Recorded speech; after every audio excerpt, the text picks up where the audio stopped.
mostly trains immigrant and refugee women. She says it also adds affordable childcare to underserved communities so other moms can get back to work. That is one of the things that prevented many of the refugee families from going into the community and into the workforce were the small children at home. Nationwide, many parents are still not working since thousands of childcare facilities have closed, says LaDonna Mahdi from the think tank Third Way. In Texas, one of the hardest hit states by this phenomenon, there's now close to 180,000 less childcare slots compared to pre-pandemic times. Last year, the Alliance expanded the entrepreneurship program for all Houstonians with a $250,000 grant. Nyako says a lot of her kids haven't been to childcare before, in some cases because Vietnamese-speaking parents didn't feel comfortable putting them in English-only daycare. To accommodate demand for the kind of childcare she offers, Ho is already looking to accept more kids into her preschool. In Houston, I'm Elizabeth Troval for Marketplace. And I'm David Brancaccio. You're listening to the Marketplace Morning Report.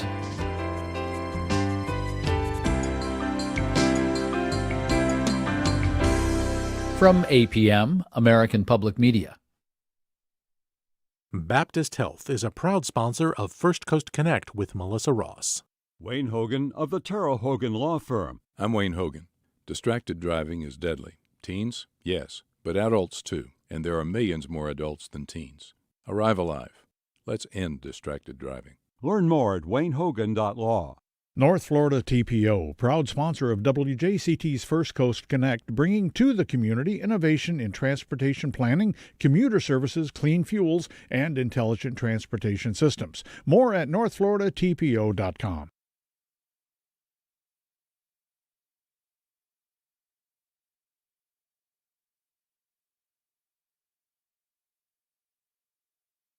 This is WJCT News 89.9 Jacksonville. Ahead in the next 5 minutes, live local news for the First Coast from the WJCT News team.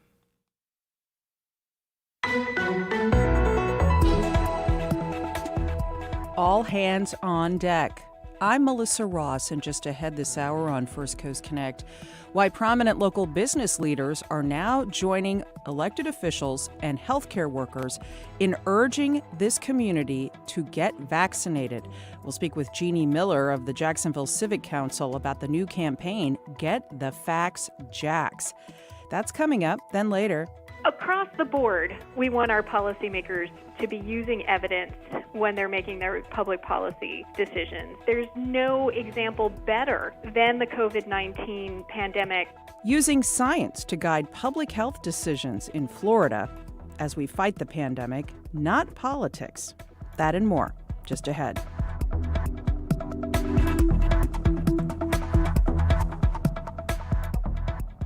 After the day's news.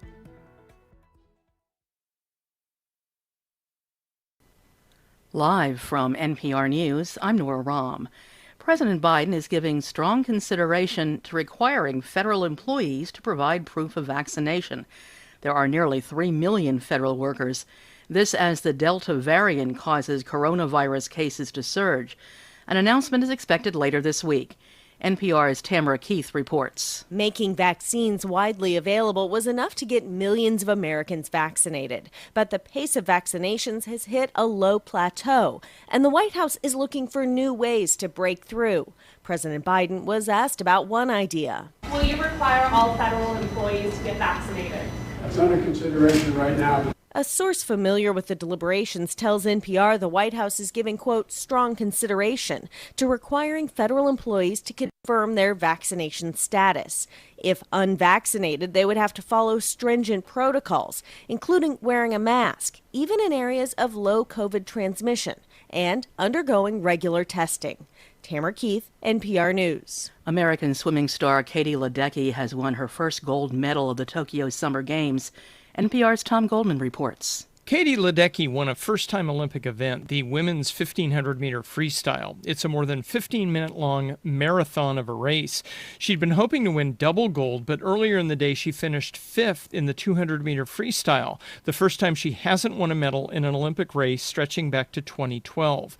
The 200 was her second defeat to Australia's rising star Ariarne Titmus. Ledecky said after the 200, her coach Greg Meehan helped her get her mind right. He just told me to kind of let it sit for a second, be angry about it if you want, let it fuel you for the 1,500. She won by more than 4 seconds over U.S. teammate and silver medalist Erica Sullivan. Tom Goldman, NPR News, Tokyo. Gymnast Simone Biles has withdrawn from tomorrow's individual all-around competition. Yesterday, she had removed herself from team events, citing mental health reasons. A statement from USA Gymnastics says that Biles will continue to be evaluated daily to determine whether she'll participate in next week's individual events. Secretary of State Antony Blinken says although the U.S. is withdrawing troops from Afghanistan, it remains committed to that country. Even as we withdraw our forces from Afghanistan and NATO and others withdraw their forces, we remain very much engaged in Afghanistan. We have not only a strong embassy there, but also important programs that continue to support Afghanistan economically, through development assistance, through security assistance. Blinken spoke in New Delhi, where he's meeting with Indian leaders. You're listening to NPR News. It's 9:04. You're listening to WJCT News 89.9 in Jacksonville. I'm Raymond Troncoso. Mayor Lenny Curry's administration is reevaluating its support for a company that has ownership and management ties to the troubled Hilltop Village apartments. Tristan Wood has more.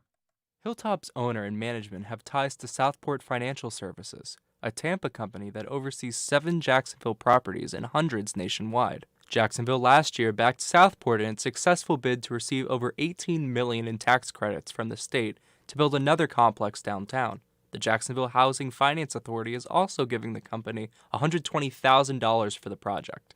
In response to questions from WJCT News, Curry's administration says it's now meeting with Southport representatives and is reevaluating the level of support the city committed to the company last year. As Florida Senator Marco Rubio has pointed out, Hilltop's residents have been struggling with rampant rodent infestations at the same time that 7 other properties connected to Southport have failed inspections across the state. For WJCT News 89.9, I'm Tristan Wood. A detailed breakdown of Southport's connection to Hilltop Apartments is in this story at WJCT.org. It's in the high 70s right now in Jacksonville. Showers and thunderstorms are likely today, mainly after 3 p.m. It's going to be partly sunny with a high near 91. Heat index values can be as high as 105. Expect between a half an inch and 3/4 of an inch of rain today. It's coming up on 9:06. You're listening to WJCT News 89.9 in Jacksonville. I'm Raymond Troncoso. Coming up, First Coast Connect with Melissa Ross. Support for NPR comes from iDrive, providing cloud backup, full system backup, and on-site iDrive appliance to protect PCs, Macs, and servers from data loss due to crashes and ransomware at iDrive.com/NPR and Americans for the Arts.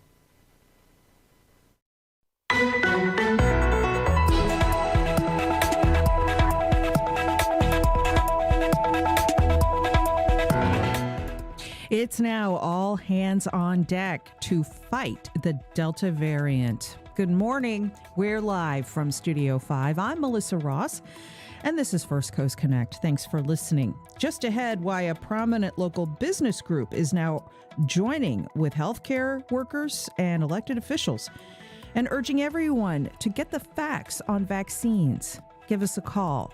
It's 549-2937.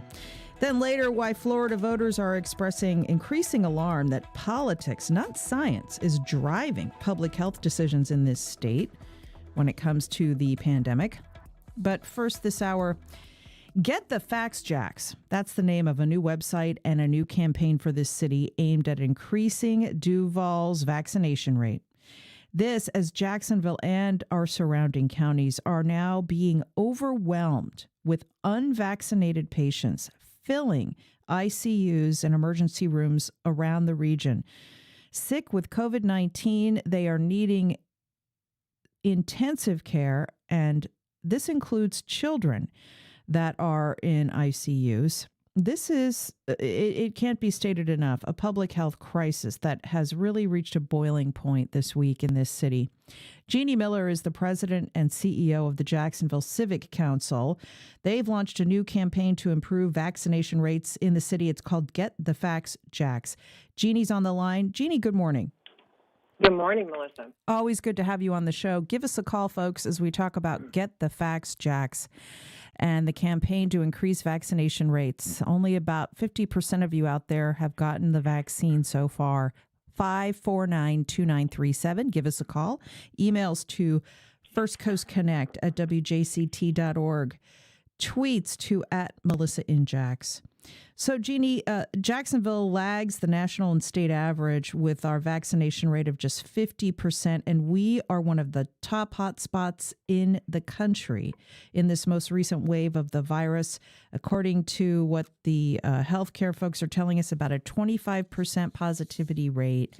Tell us about this campaign, Get the Facts, Jax. Sure, and thanks so much for having me on. The campaign is really focused around providing information in a single location, independent information that is easy to read and easy to use, easy to access in both Spanish and in English. It's to provide information for anyone who has questions about the vaccine. We know that there's some vaccine hesitancy in town and in the region. We also know from science that once a community reaches a certain threshold of immunity, 70% preferably, then we are better equipped to combat the Delta variant or the development of any other variant. And we all want to get back to this community we love. We want to get back to our beaches and to tailgating and to family reunions and to all of the things that we were hopeful for this summer. But think about it. Jacksonville, right now, we're known for a high infection rate. But just a few months ago, we were on the precipice of a great recovery in our area. Unemployment levels were going down, and we were recovering from the post-pandemic kind of recession. We want to continue that growth. Jacksonville is the 22nd leading place to live in the United States, and after Salt Lake City, we were the second most requested and relocation destination in all of the United States for COVID, for people who are relocating during COVID. We want to capitalize on that. A healthy workforce and a healthy community means that we have healthy workers who can provide, big business, small business, and so this is the first time that we know of where our business community and healthcare leaders have come together to say, let's get this done. Let's find a way to increase and enhance vaccination rates, not by selling fear, but by selling hope and by selling our recovery. How long had this campaign been in the works? Was it the recent surge of the variant that increased the sense of urgency among the business community here? Actually, no, Melissa, it's a great question. We started, the Civic Council has been monitoring the distribution of the COVID vaccine since the beginning of the year, since it became available. What we quickly learned with the help of our partners and our members is that, vaccines were getting into neighborhoods, but we had more vaccine than arms. So our hospital CEOs and healthcare leaders asked the organization to pivot and really work on developing a public service campaign. As you may know, from your past experience, it takes a little while to get these things off the ground. This is all privately funded. So with the help of the Dalton Agency and many other partners, we have developed a great creative package. I think you'll see it's a 30-second video. It's fantastic video and other pieces. So no, as we were, some of us were concerned that, gosh, this might be too little too late. But as it turns out, we moved up the launch date by several weeks with the help of our partners, just because, as the Delta variant grew, as the infection rate grew, we knew this took on increasing importance. We're speaking with Jeannie Miller, President and CEO of the Jacksonville Civic Council, about Get the Facts, Jax. a local vaccination awareness campaign to try to get this city's vaccination rate up so that fewer people are filling local ICUs. Give us a call. It's 549-2937. It is so heartbreaking and so maddening, Jeannie, to see that virtually everyone now on a ventilator in a local hospital or in the ER or the ICU is unvaccinated. A year and a half into this, there is still so much vaccine misinformation out there. People believe all manner of things about the vaccines that aren't true. They believe that the vaccine can impact a woman's fertility. That's not true. They believe that the vaccine is more dangerous than getting COVID. That's not true. They believe the vaccine was rushed into approval and that it's not safe in some way or another. That's not true. These vaccines are safe and effective, and they will protect you from going to the hospital literally unable to breathe, so that you have to be hooked up to machines simply to get a breath. I just wish that people could see what it's like inside these ICUs and hear the cries of the patients who are so regretful and remorseful and wish they had gotten the vaccine, Jeannie, because what the doctors and nurses are telling us is that they come into the hospital scared to death because they can't breathe, and they beg for the vaccine as they're being intubated. But by then it's too late. It is, and you're absolutely right, Melissa. It is, we're hearing that from our frontline, and really a big shout out to our frontline workers, our hospitals, to every health clinic out there, because they are seeing this, and these people have been working nonstop for 15 to 18 months. They've been trying to spread the word, and their hearts also are breaking. But I don't know if you've ever, if for anyone who's had COVID, if you know what it's like not to be able to breathe, but, our bodies are trained to breathe, to breathe at all costs. And so it is frightening. And listening to folks who were reluctant, but they really didn't, because they didn't know. As your next guest will mention, let's rely on facts, the best factual information we have at the time. Let's rely on that to make decisions, and not just for policymakers, but for you and your family. That's what's most important. If you have, you have your loved ones, your parents. I think we all wanted our parents to get vaccinated, but if we want our parents to get vaccinated, our older parents, then let's make sure our kids are. Let's make sure we are, because, I don't know about, I know about everyone else. We want to be able to visit, return to all of the activities we love to do. And during this time, when you're feeling a sense of loss of community, family is who you turn to, and even the friends that we call family. Absolutely.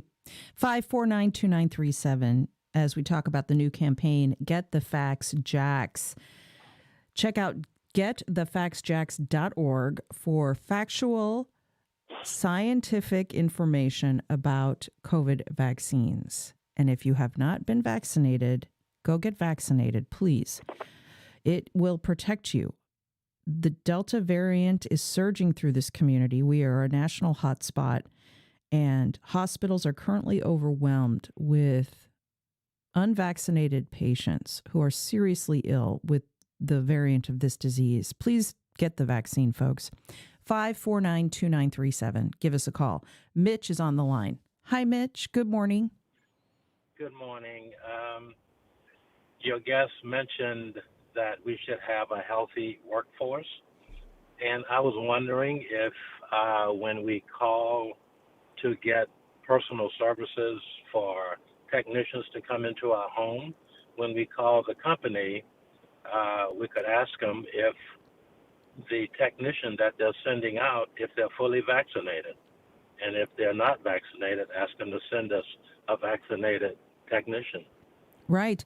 That gets into an interesting issue, Mitch. Thank you for that call. Jeannie Miller, you lead an organization of CEOs primarily. And as this thing continues, They are going to be contemplating some tough decisions about mandating vaccines for their workforce. The VA is now mandating vaccines. Mayo Clinic came out this week and said they're going to mandate vaccines for their workforce. So from a business perspective, where is the Civic Council on this thorny issue? Melissa, it's this has been, as I said, a privately funded campaign, and each organization is a private organization. Each organization is going to have to make that tough decision for their workforce.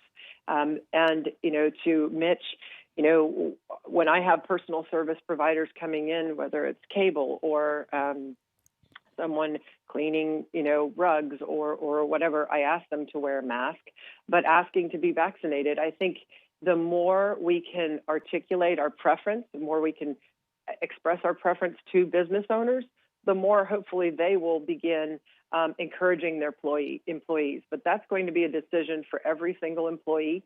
Of course, a lot of business models are changing, in terms of at home and remote workers. But for those who want to get back to, especially large companies, want to get back into, the high rises and get back to larger campus type settings, I think you're going to see an increase in requirements or some level of requirements. But at this point in time, it is voluntary, and we want to make sure that everyone is relying on factual information. As you pointed out, Melissa, just earlier, the vaccine has been tested. There are several alleged remedies, like hydroxychloroquine, that have not been tested, that are experimental. They might help, they might not, but we know to the best of our ability what works and what doesn't. Nothing is a panacea. This is a brand new virus, and we're having new evolutions of that virus. So the best thing you can do is not just protect yourself and protect your loved ones, but ask others to do the same. And if they're coming into contact with you, ask them. Ask them if they've been vaccinated, and ask them if they've or if they would wear a mask. Yeah. I mean, we have a mask mandate here at WJCT Public Media, and we have had that in place since March of 2020. And, with this variant now really causing so much havoc, just folks, keep the masks on. The mask mandate has expired, unfortunately, but when you go to the store, when you go anywhere in public where you're going to be around others, put on the mask, please. It will protect you and others. Charity is on the line. Hi, Charity. Good morning. Hi, good morning. Can you hear me okay? Yes, sure. Go ahead. So I contracted COVID back in December of 2020. And looking on the CDC website, it states that because I do have the antibodies, and I'll read it verbatim from the site. It says SARS-CoV-2 reinfection has been documented. Reinfection has been documented. However, studies indicate that persons with anti-SARS-CoV-2 antibodies are less likely to develop subsequent infections than persons without antibodies. Persons who tested antibody positive following the first outbreak were approximately 96% less to become infected during the second outbreak. So I personally won't get the vaccine. I have been tested for the antibodies. Do we know how long the antibodies last? No. Do we know how long the vaccine lasts? No. But I feel like my actually, Charity, that's not true. We've interviewed a number of epidemiologists, doctors about this. The antibodies from the vaccine give you longer lasting protection than the antibodies you carried when you contracted the disease. So they do recommend that you get the vaccine. Okay, so COVID just hit my household from a super spreader event July 4th. My 13-year-old daughter, my husband got hit with all of the symptoms really bad. I'm taking care of these individuals unmasked. I don't get it. However, my friends her and her husband got vaccinated back in March, they got hit hard with COVID symptoms in the same manner, but I didn't. So whose antibodies or whose vaccine is stronger? I don't go off of, what I hear, what they put out there, because it is politically driven. I am one of those. I go off of what just happened to me and what I observed and what happened. I get it, Charity, but here's the thing: you can't. When you look at this in the overall, when you look at vast fields of data, that is what is driving this advice, this medical advice, not just a personal anecdote. I totally get where you're coming from, but what public health experts and scientists say overwhelmingly is, please let me just finish. You can't make these decisions based on anecdotes. I don't know how many times I need to say this to folks. They hear a story or something happened in their family and they make a decision not to get vaccinated based on that. I'm respectfully suggesting to you that is not wise. Okay? I'm just telling you that they've studied this and the numbers are overwhelming that vaccinations prevent hospitalization and death. And so that is simply my plea to you. And I'm so sorry that your family was affected by this, truly. Yeah, and I'm reading from CDC website, so I'm not just pulling this, I know. out of thin air. And the Get the Facts Jax website is using that too. Yeah. Okay. Well, Charity, look, I appreciate your call, and I'm sorry you were sick. Welcome. And so, Jeannie, okay, let's talk about this because I can understand where Charity's coming from. She was sick. She's had family members who were sick. They are experiencing this in their home. So it's challenging to convince people who've had these difficult experiences and they see that there really is no rhyme or reason to this. It's just so frustrating. Some people get really sick and some people don't. Some people who've been vaccinated get a breakthrough case of COVID and some people don't. And so, the analogy I've tried to give folks is if you get in the car and go somewhere, you're going to put your seatbelt on. If there's an accident, you might get hurt, but you are far less likely to die if you're wearing that seatbelt. Is it a 100% panacea? No. But you have more protection if you're wearing the seatbelt. You're absolutely right, Melissa. And let's remember, last year when it was hitting different populations, some people had minimal, if any, symptoms, and then others had horrible symptoms. Here's what we know about the vaccinations. And I, too, had COVID in December, and it was awful. And I'm still suffering some of the effects. But I got the vaccination, and I want to tell you why. What we're hearing, and we know from Israel and other countries who have had this before us, that more and more dangerous variants are occurring. And the variants develop when your population is not sufficiently immune, when you don't have a certain level of immunity. So we know that, and I pray for the caller that she does not contract the Delta variant, or what's coming next is the Lambda variant. The best way to protect against those variants right now is the vaccine. That's the best knowledge we have at this time. And yeah, we might need a booster later, but heck, we need a booster for the flu every year, and we're going to make sure we get that. So, I'd go even one step further with your analogy. It's not just putting on the seatbelt. Just because I maybe had a car accident in the past, maybe I drive a little safer, but it still means I'm going to keep putting on my seatbelt. Yeah, right? I'm gonna keep trying that. And that's, I think, the hardest part of all of this is that COVID is unpredictable. It hits people in different ways, and so. Personally, the people I know who have had COVID and are unvaccinated, that's their primary argument. And I just, I would hate for them to go into the hospital with the Delta variant, which we know is far more lethal and is far more dangerous. The vaccine helps prevent you.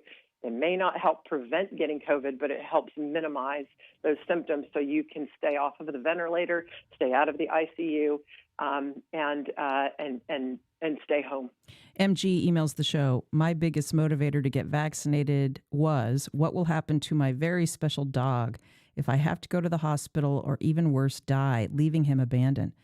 Yeah, get the vaccine for your loved ones, whether they are four-legged friends or human beings. Tom emails the show. How about local businesses giving vaccinated people an option for safe service? Restaurants, bars, hairstylists should dedicate 1 or 2 days a week for only vaccinated customers. Thanks for that, Tom. Pagine is on the line. Pagine. Hi. Good morning. Good morning. I am so grateful and thankful for this campaign. This is so important. It's about prevent, protect, and serve. Protect ourselves, prevent this spread, and serve our community and our family. But I wanted to just share something, state something. I think that it's really important that you ask people if they are vaccinated. It's my right to protect our family, protect my staff who's coming into my business, protect my neighbors to ask. And people get confused about the HIPAA law. They say you can't ask that question. The truth of the matter is, yes, you can. The HIPAA law only covers certain entities, and those covered entities include health plans. They can't share your information. Healthcare providers, doctors and things like that can't share your information, and healthcare clearinghouses can't share your information. However, that means that you or me as a business owner, I can certainly ask you, are you vaccinated, and show me proof. You don't want to show it, you're not coming in. If in my home, I can ask, have you been vaccinated? I'm not breaking any laws by doing that, but I am committed to prevent spread, protect the people and my staff, and to serve our community by saying, get vaccinated, and are you vaccinated? Peggy, as a business owner, it's great to hear your insight on that. Thank you for that. Jeannie Miller, I think this is the week that unvaccinated America said, we've had enough. Or excuse me, I misspoke. This is the week vaccinated America said, we've had enough with the unvaccinated folks, and we can demand that they get the vaccine or not come to our workplace or not come into our home or what have you. Mm-hmm. Yes. And, that's the right of every business owner. And as the caller stated, who sounds like a small business owner or business owner, and as well as personal service providers, I'm hearing more and more of that. And so when you're scheduling, whether it's getting your hair or anything else done, you may start, and it's up to every business to decide, which days or what they're going to, because these folks are also on the front lines, and even for service. Our entertainment and our service industry has taken a huge hit over time. So I don't know how. That industry has plugged away, and they're doing the best they can and protecting themselves. You notice that most of them are protecting themselves. So let's protect each other. And I think that's part of this, because we all want to get back. There's a certain segment of the population that's going to go back no matter what. But this is a diverse, thriving community. The workforce is robust with a great diversity, not just of people, but of skills and talent and intellect and thoughts. So we want to get back to that, to the robust community that we know and that we love. Josh tweets the show. Please make sure listeners understand that private entities can mandate vaccination. Look at the NFL, look at Notre Dame. Mm-hmm. And also, mandating is not the same as forcing. You have the freedom to not work there or not to attend school at somewhere when doing so conflicts with your personal views. Okay, Braun on the West Side has a comment about this. Hi, Braun. You're on the air. Good morning, Melissa. How are you doing? Great, thanks. Go ahead. My comment is, and it sounds to me like I'm on the opposite side of this fence from you guys, but I personally don't believe in the vaccine, and neither does my ex-wife. And, why not? My comment. Why not? Well, there's many reasons, but the most important is personal choice. And second, all of the past decade, the big fight between, and I know this isn't related, but a big fight between a woman saying it's my choice, my body, and now it's our choice, our bodies, but companies are now enforcing it through their right because they're a business owner saying you can't work here anymore. When's it going to be that you can't go to school here anymore for our children? Kids have to get vaccines to go to school. Braun, kids cannot enter school without a range of vaccines. That has been mandated for many years. I don't agree with that either. Okay.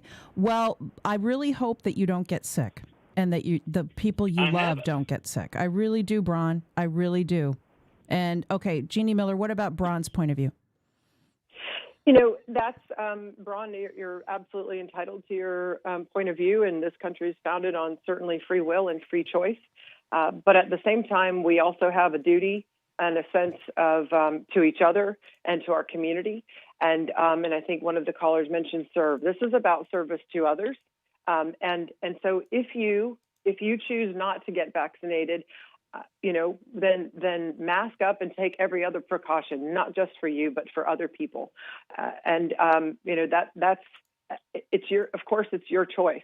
But too many people, I think, are going down. They're using rationale that is not related to facts and science. And we just got part of this. Yeah, let me just interject quickly. We got a tweet from a listener who commented that pregnancy is not contagious. In other words, my body, my choice. That's not a good analogy because when you're pregnant, you're not infecting anyone else. Go ahead, Jeannie. Yeah, but too many people are relying on either personal stories, anecdotes, their beliefs, and not looking at the facts. So let's look at the facts. Let's look at the best science we know available to us and make those decisions. And certainly if a person they have the right to decide that, but they also, as someone else mentioned, private business owners have the right to make decisions on behalf of their workforce, and you have a choice to work or to not work. But at this point in time, the goal is to increase overall immunity so that Jacksonville is not a hub for infection and not a hub for breeding a new version or variant of this virus. We want to get back to a safe, healthy community. And Melissa, as you mentioned, there are going to be folks who object to the measles, mumps, rubella, all of the requirements for childhood vaccines. They're going to be, and there can be conscientious objectors. The law recognizes that. But for the most part, and those people have to find other accommodations for their kids in many cases. But in this case, we're looking at, let's look at the data, let's look at the facts, and remember, COVID is probably one of the most unpredictable viruses we've ever encountered. That's right. Check out the website, getthefactsjax.org. Jeannie Miller, President and CEO of the Jacksonville Civic Council. Thanks so much. Thank you, Melissa. Much more still ahead. A little later in the hour, why parents are calling for the state to reinstitute mask mandates for kids when school starts in a few weeks, just as the governor holds a secret meeting saying he'd like masks to be optional. That's later, but up next. Across the board, we want our policymakers to be using evidence when they're making their public policy decisions. There's no example better than the COVID-19 pandemic. Why advocates say science, not politics, should be guiding public health decisions in Florida right now. That's next.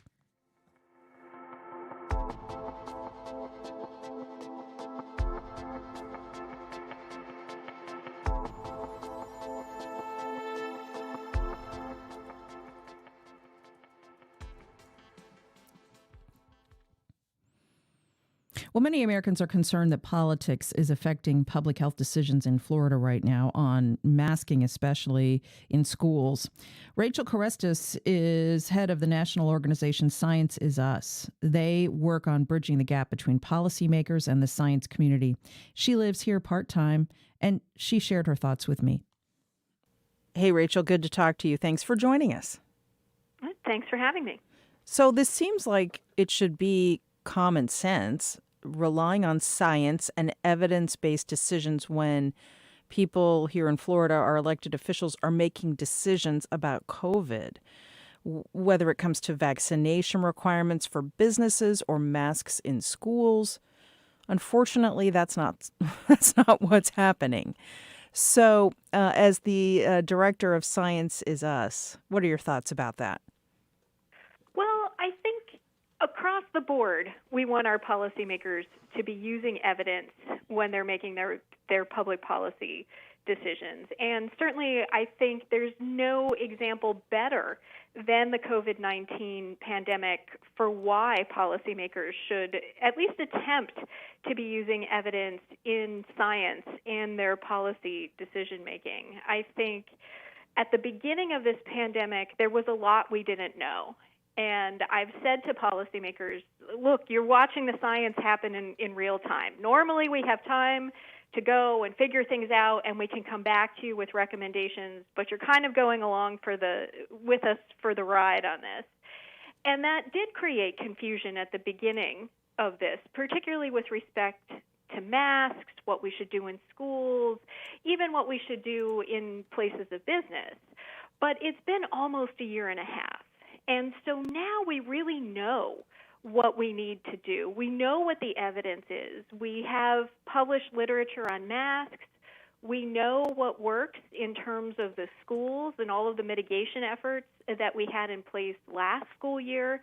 We know how to keep the community safe. And so I think we need to keep reminding policymakers that we're in a better place now in terms of the science and the evidence. We know more. Now it's just really about sticking with what we know, what we've learned, what we figured out, so that we can all get to the end of this pandemic. And that makes total sense. But unfortunately, that's not happening. I mean, for example, here in Florida, kids are about to go back to school soon without a mask mandate. Parents are increasingly worried about that. Governor DeSantis says there isn't science to support the wearing of masks among children in schools. And I'm assuming he's basing that on the data that showed that there wasn't high COVID transmission in schools when they returned to in-person class. But, masks do reduce the spread of the disease. And with this Delta variant that's surging through the state, these trend lines aren't coming together in a good way. So, you're saying, yes, let's use science to make good policy decisions, but that isn't happening in Florida. Right. Well, and I think we also have to push on what the science is, right? There is published, peer-reviewed scientific studies that do, in fact, show that masks are very effective in slowing the spread of the COVID-19. We also have that evidence in schools. We have seen that evidence and data about schools not being the source of community spread comes from schools where kids were wearing masks. It comes from schools that were doing the mitigation strategies of being social distance, limiting capacity, all of those things that we learned over the last year. So the question then becomes, how do we get policymakers to use that evidence? And I think that it really becomes incumbent upon all of us to reach out to our policymakers and say, hey, we see this is where the evidence is. We see this is where the science is. We want you to make those decisions. We want you to act in accordance with the science and the evidence.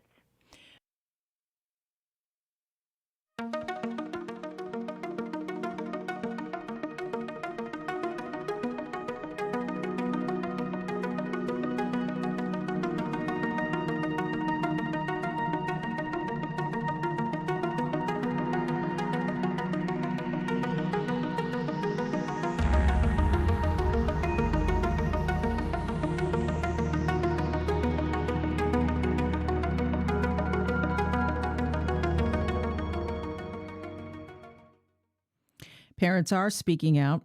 Now, the CDC is recommending, or is expected to recommend, all K through 12 students wear masks when school starts in a few weeks, whether or not they've been vaccinated.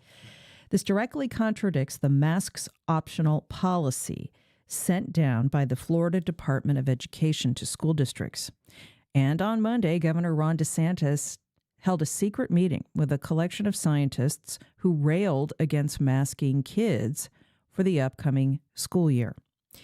Dr. Jill Jenks is on the line. She's a parent activist who is pushing Duval County Public Schools to make masks mandatory. Dr. Jenks, good morning. Hi, good morning.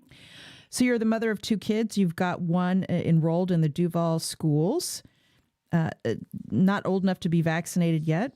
Is that why you're motivated to ask Duval to continue a mask policy? Yeah, all of our family members who are able to get vaccinated have recognized the good fortune, that we have with an opportunity for what is a highly effective vaccine against COVID. But as our two young daughters aren't able to get vaccinated yet, it just seems careless to not have a mandatory mask mandate in the schools, and particularly for those in our most vulnerable populations, including our kids who don't have the chance to get vaccinated yet. The American Academy of Pediatrics is now recommending everyone older than age 2 wear masks indoors, regardless of vaccination status. The Centers for Disease Control is also calling for masks in schools because the Delta variant is so deadly and contagious right now. There was a rally at the Duval County Public Schools offices over the weekend asking for a mask mandate. What are your thoughts about the governor holding a meeting that wasn't publicly noticed with his medical advisors who all railed against masks for kids in schools? And the governor has gone so far to say he will actually call the state legislature into special session to fight any federal directive on masks in schools. It feels frustrating when a simple protection like wearing a mask could be a very effective way to prevent spread. We know that the science and the data support that. So we really would love if local and state leaders can support the same so our students and families can remain safe going into the school year. You know, there are parents who feel just as strongly as you do on the other side of this. They don't like the idea of their children being mandated to mask up again as classes begin. How do you talk to those parents? Yeah, I think to myself that I don't want to cause conflict, and I want people to stay safe. Our family has opted for the vaccine and to wear masks to protect not only ourselves, but to protect others. And we just ask that others act with kindness and respect and goodwill to others so that we can, get to the other side of this pandemic, have a return to normalcy, return to being maskless again. While it's certainly a choice that people can make, pandemics aren't personalized. It's a personal choice that impacts the health and safety of those around you with a contagious disease like COVID-19. I would hope that people could really just use their frustrated energy to speak to their doctors, healthcare providers, and get his or her point of views on the different risks and benefits of masks and vaccines, because I think we know the science and data speak to that. There are children in local ICUs now.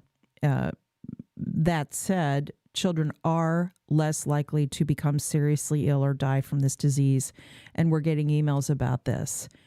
So right. What's your answer to those who look at the much lower death and hospitalization rates for kids and don't see the need for another mask mandate this year?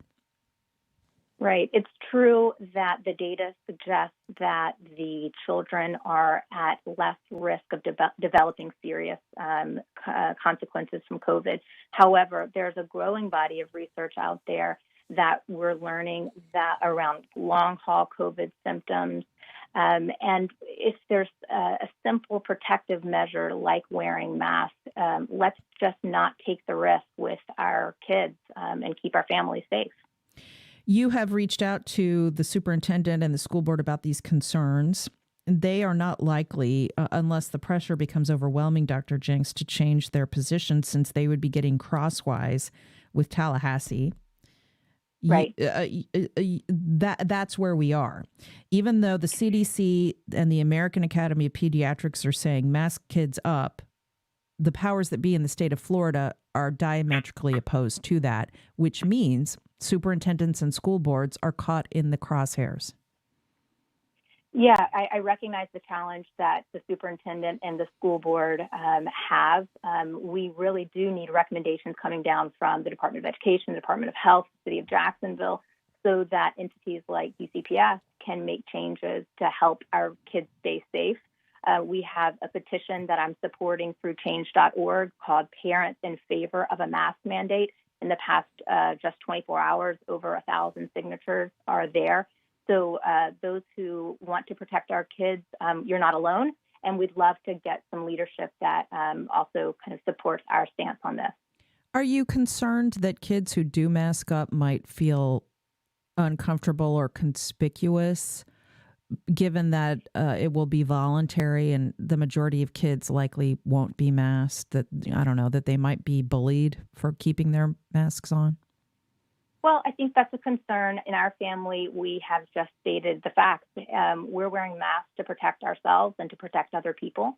I'm hopeful that a good majority of people, even if it's not a mandate, will wear masks to do the same. At the same time, I think the challenge is there's a bit of confusion when some people are masked and some people aren't. So the AAP and CDC recommendations for masks for people in the schools, regardless of vaccination status, seems to make a lot of sense. It just makes it easier for our kids and the staff and families. And have you had a reply back yet from education officials? Anything besides that statement that you got earlier? As I mentioned, there was a rally outside the school board offices over the weekend about this. Yeah, the word I'm hearing from the school district is that they'll continue to consult with local and state officials to monitor the spread. And as we know, the spread is quite high, with hospitals being overwhelmed by COVID-19. And so I'm hopeful that there'll be a reevaluation of how to move forward as the school year begins. Yeah, I do think we're just going to have to stay close to this because it is a fluid situation and it could change. If there's one thing we've learned over the last year and a half is this isn't a straight line. Things have been going up and down, and it can get better for a while and then it can get worse for a while. We are not out of this yet. So sincere thanks to you, Jill. She's Dr. Jill Jenks, a local parent and psychologist and activist around masks for kids in schools. We will follow this because school is starting soon. Thank you so much for being with us. Thanks. Okay, these are serious times, but there is always a bit of sunshine to sprinkle in with the rain. Some good news for your midweek coming up in our What's Good Wednesdays in just a moment. That's next.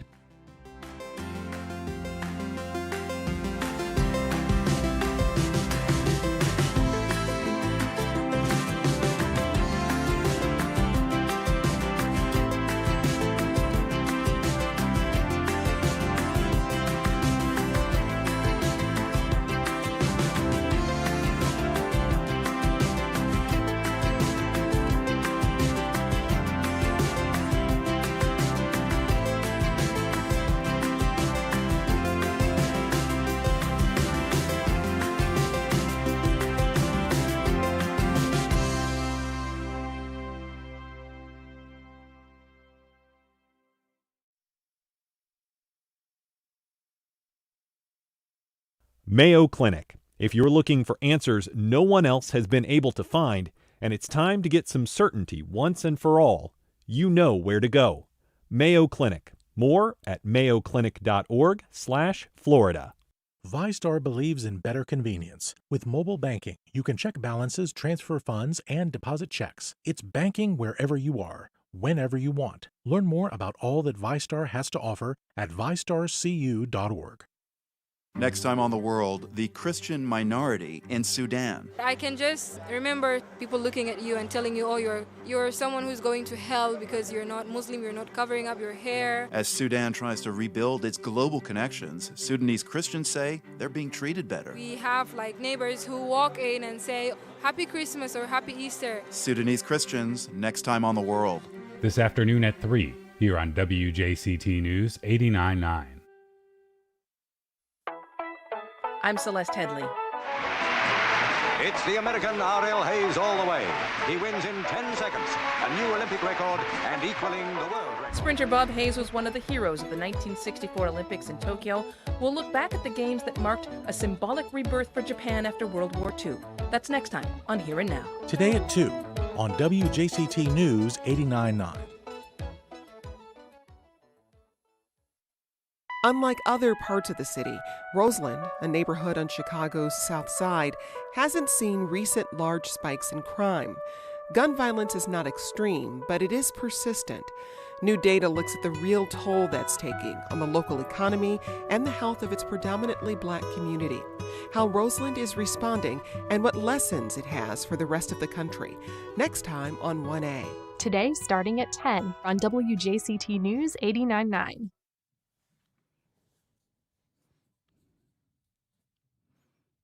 Welcome back. Well, renowned jazz saxophonist Dave Koz is coming to town with 2 shows set for this Sunday at the Florida Theater. That leads off our What's Good Wednesdays, some positive news and notes for your week. The Dave Koz and Friends show will also feature a performance from North Florida's own superstar musician and performer, Mindy Abair. Koz told me all about the show. Take a listen. But I can't even believe that we're talking about this after the long winter of COVID. We were all derailed last year from doing what we love to do, so it's sort of a strange time. I talked to a lot of artists about getting back on the road this summer, and I think we're all really excited and all a little bit nervous that we hope that it all comes back, kind of like riding a bike. But if we were coming back, this is exactly how I would like to do it, surrounded by my great friends. So the Summer Horns package is something that we've had for about maybe the last 7 or 8 years, and it's usually a collection of wonderful horn players, each artist in their own right. And this year, really stunning collection of great friends and great horn players: Kirk Whalum, Mindy Abair, Vincent Ingala, and yours truly. And each of us bringing our own music as well as Summer Horns music, like hits from great horn bands of yesteryear, Earth, Wind and Fire and Tower Power and Blood, Sweat and Tears and Chicago and those kinds of songs. So it's a real fun night out, and we love the Florida Theater. It's one of the most historic places in the country to play, so every time we take the stage there, it's a complete blast. Sure. And Mindy Abair has local ties here in our neck of the woods, too. Yeah, she's born and raised in Florida.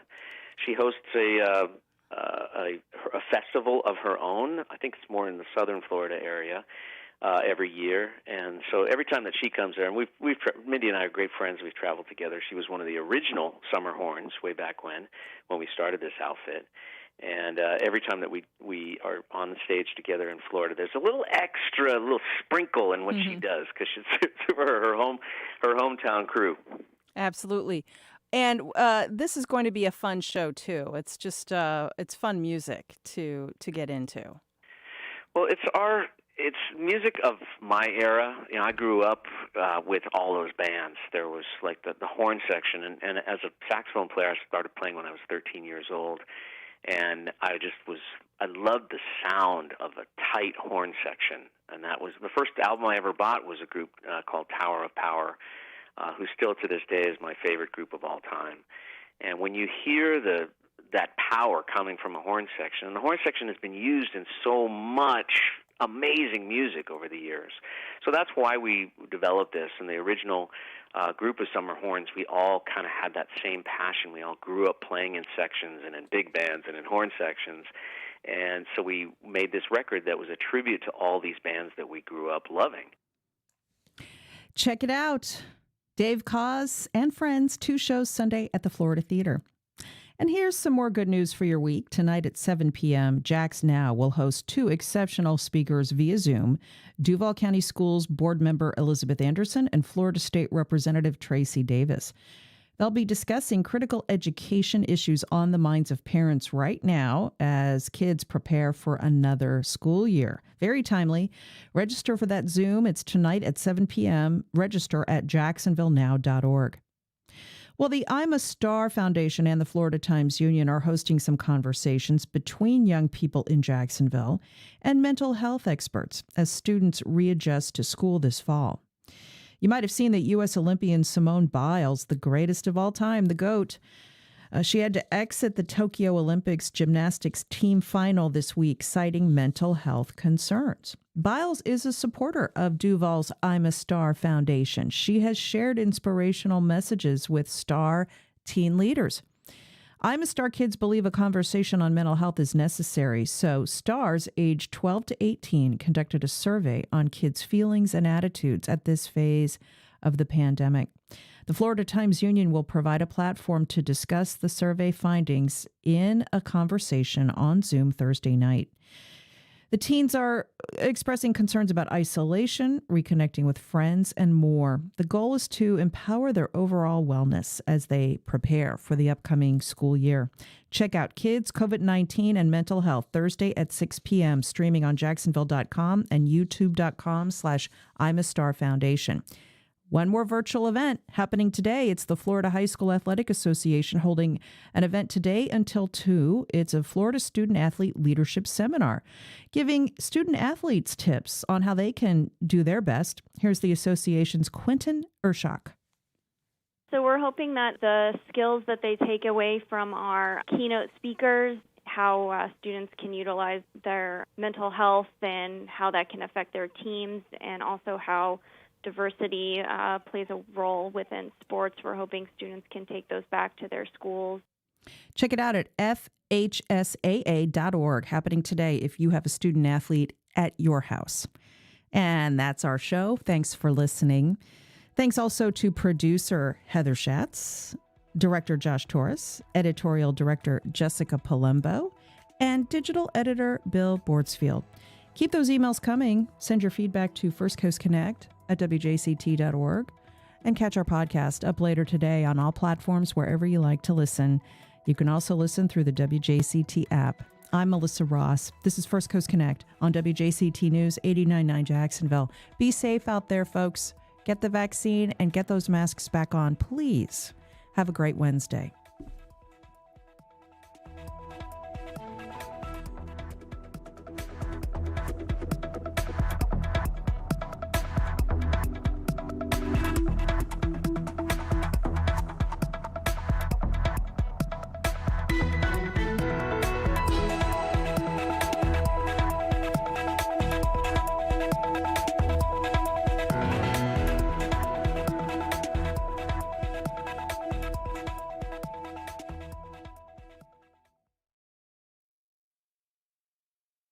Support for First Coast Connect is provided by Baptist Health and the North Florida